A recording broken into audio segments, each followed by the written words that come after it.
All right, we are still in Chapter 7, Applications of Integration. We're on Packet Part B as in boy. This technique, we're going to find volumes of a solid, and the rest of the unit is essentially volumes of solids here. And this is a cross-section technique.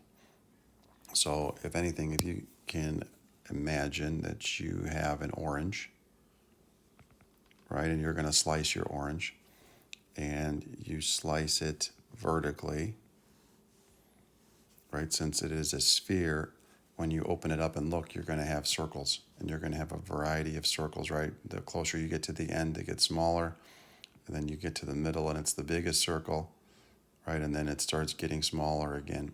And when you stack those circles together after you cut them, it still makes the original orange. Okay, that's exactly what we're going to do. So if we calculate the area of each of these slices with a thin width dx, because we're going to slice them thin, then when we add up all of those slices of thin width, then we're going to make the volume. So we still have our area, if you imagine, times that dx or delta x, that together is going to make the volume units of that cubic space. So the integration technique is you're going to take the area of the cross section and you're going to have your dx width, and you're going to add that up from your starting point to your ending point. Same is true if we go horizontally, right, with your horizontal dy cuts that we've learned last time.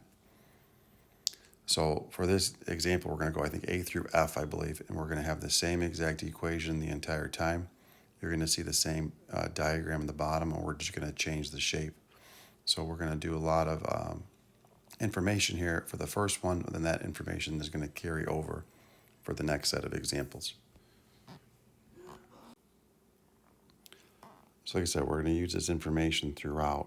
So one way to write this is the x equals y squared, or we could have it as plus or minus the square root of x is equal to y, and then x equals 9. So depending on how the information is provided, we may need one or the other here. So just realize that this is our y-axis, this is our x-axis. So we do have the graph here of that sideways open parabola, x equals y squared, and we are currently stopping here at x equals 9. So you know what, let's back that part up and let's use a dotted line instead, just to make sure that you know that that is not part of the graph, that is our temporary line. Right, and here's our parabola. So to find our side here of our square, because we know that we're going to have, and this is our normal x here. So we're going to take our area, right? I'm just going to use a dx as a generic here. So my top function is the top part of this parabola, but I finish on the bottom part of the same parabola. So if we write this as a dx, and I make a vertical slice here, right, I would start at the top and I would finish at the bottom. And the top would be the positive square root, and then the bottom would be the negative square root. So when I simplify that expression, I'm going to have 2 of the square roots. All right, that's our top minus bottom process. Okay, alternatively, if we see the symmetry, I can just say I'm going to go from my function and stop at the x-axis. That's the distance that we have there. That distance would be square root, and based on the symmetry, I would have to double that, and I would get to that same result. Okay, either way, this is representing our side. All right, so since our area here in our expression is a square, we're really thinking side squared, and we're making a vertical cut, so it's a dx cut. So then looking for my upper and lower limits here, I can see that I'm starting at the origin, right, and I'm stopping at 9. So I'm going to go from 0 to 9 of my side squared, but I've calculated already my side is defined by 2 times this quantity. So I have 0 to 9 of the quantity 2 square root of x squared dx. So we can simplify that to be 0 to 9 of 4x dx. So then my antiderivative is going to be 2x squared evaluated from 9 to 0.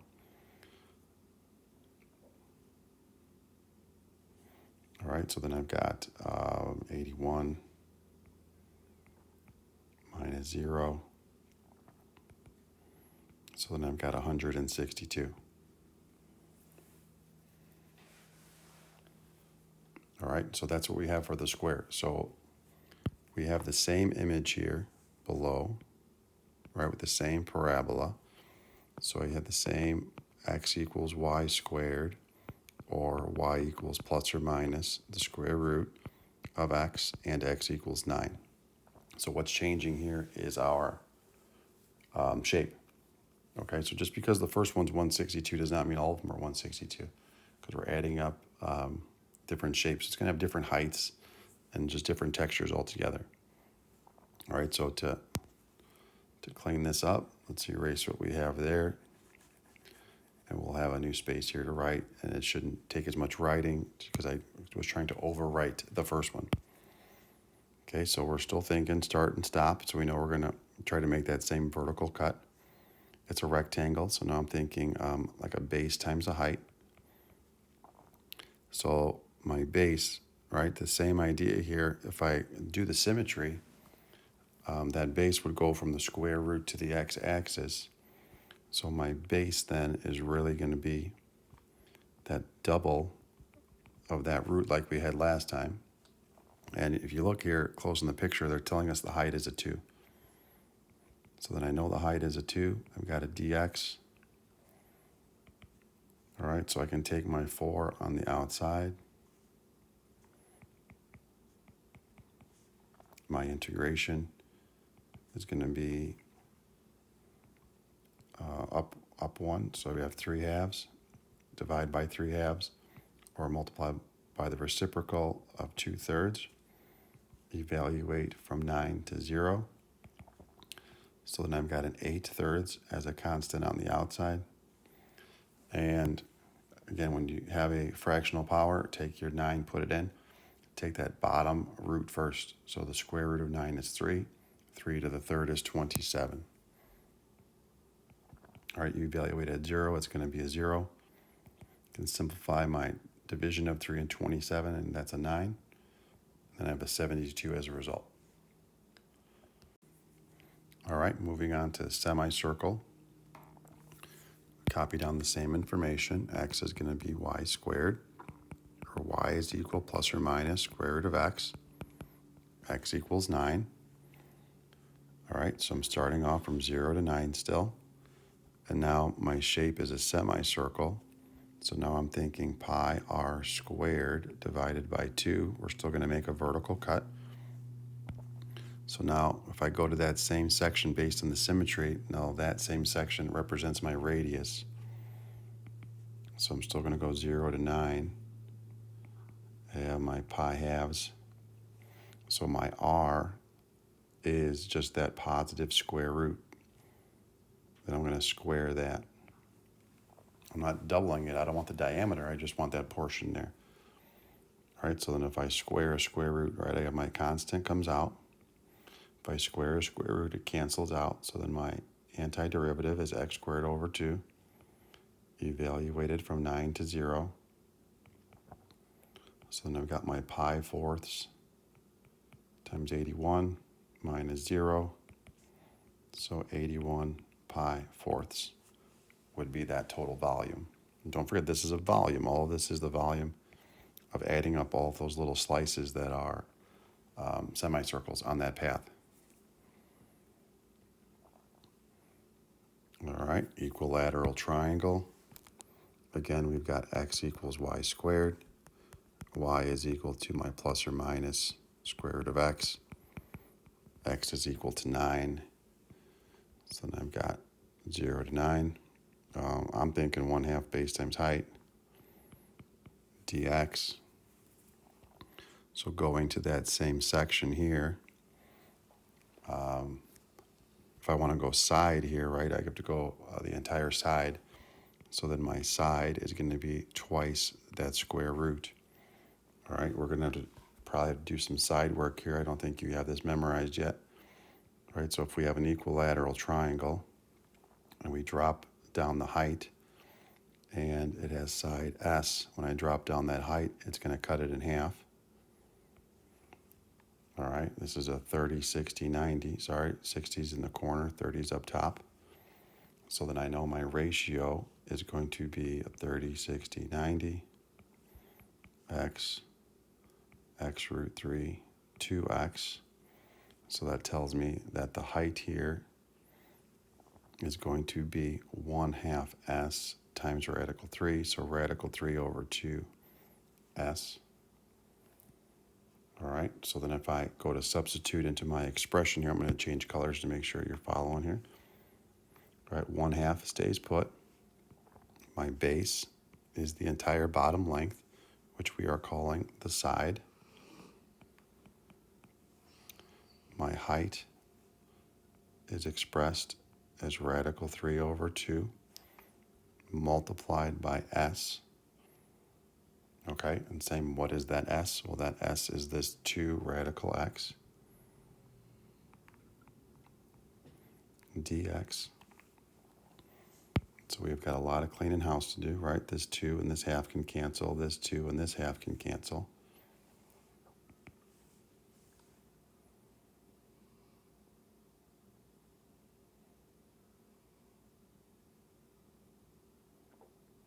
All right, so then we're left with 0 to 9 of root 3x dx.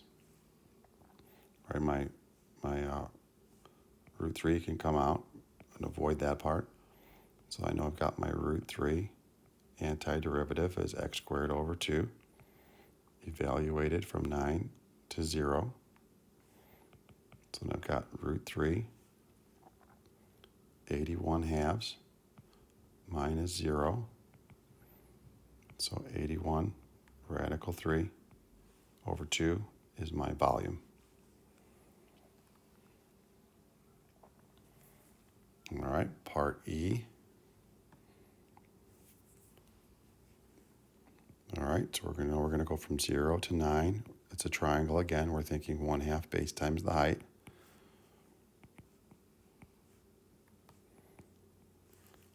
The base is covering that same span. So we're thinking 2 square root of x. The height is equal to 1/4 of the base. All right, so if my base is 2, so then let's go. My height is equal to 1/4 of the base. So then my height is 1/4 of 2 square root of x. So then my height is 1/2 square root of x. So I'm going to take that and put it into the equation. All right, let's simplify. Right, our half and our 2 is going to simplify off. 0 to 9 stays put. We're going to have a 1/2 x dx. So then my integration is going to be x squared over 4 from 9 to 0. So then I've got 81/4 minus 0 is 81/4. All right, moving on here to part F. So now it's a trapezoid. All right, so still starting 0 to 9. I'm thinking 1/2 the height, base 1 plus base 2, the area of my trapezoid, dx. So the lower base, okay, the lower base in the xy plane. So there's my lower base. So then my base 1, I don't know what you want to call it, upper base is 1/2 of the length of the lower base. All right, so let's start filling in some blanks here. I'm going to have 1/2. I don't know my height yet, so I'm going to leave a big space. Lower base, let's call that guy base 2. That covers our span we've talked about a couple times, so that's my 2 root x. The upper base is half of that, so half of 2 root x would just be root x. The height is 1/4 of the lower base, so then my height is equal to 1/4 of the base. 1/4 of the base, that was 2 root x. So again, that's going to be 1/2 root x All right, so now we're in the cleaning mode again.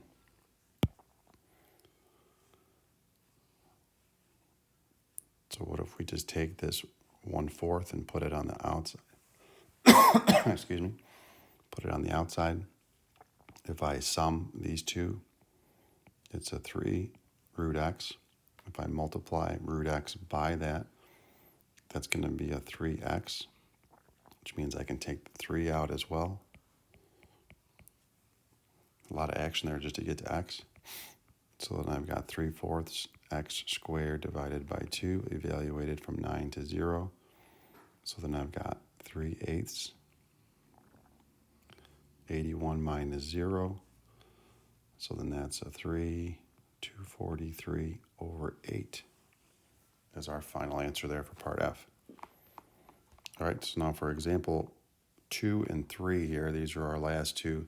They're going to change the shape just to get the idea of how to read it and draw it. Okay, so the base, the solid has a base in the circular region bounded by. All right, so it's going to be a circle base instead of that parabola base. And I know that my radius is A, so I've got to go a distance of A in all directions. Find the volume of the solid if every cross section is perpendicular to the x-axis is a square. So then I'd be coming off here. Here's my vertical slice coming off. It doesn't look like a square, maybe a little taller. But it says perpendicular to the x, which is why I know I've got to draw it with my base as a vertical piece instead of a horizontal piece. All right, so then if I go to my base structure here, and I solve for y, it's going to be plus or minus a squared minus x squared. The positive version being in the first and second quadrant, and the negative version being below. All right, so then if I want to do my span, I see the symmetry again, right? The top portion is equal to the bottom portion. So then my side is really going to be 2 times the square root to be that whole length. All right, so then I'm going to go from negative a to positive a of the quantity 2 square root a squared minus x squared, quantity squared, because that's the my shape is a square, and that has to be a side squared in order to calculate it. So in terms of any sort of multiple choice, you've got to be comfortable with version 1 here or version 2, where they multiply it out and they get rid of that radical symbol from squaring a square. Both are correct. It just depends on which version they want to show you. All right, example 3. Work example 2 if the cross-section is an isosceles triangle with the base in the xy plane and the altitude equal to the base. All right, so then I'm going to go from negative a to a. Isosceles triangle, 1/2 base times the height, dx. The base is in the xy plane, so then I know that that base is going to be the same expression that we just used for the bottom of the square. So using that same calculation we had, because it's going to cover that same span, that's our base.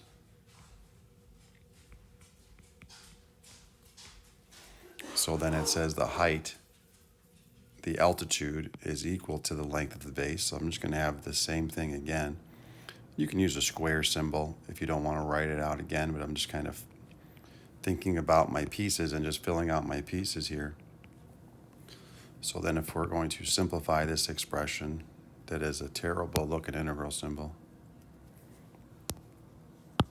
let's try that again. All right, we're going to go from negative a to a. We're going to have a 2 times a 2 times a half, so one of those 2's is going to be gone. And then the radical times itself is going to just give me the quantity on the inside. And then that looks good.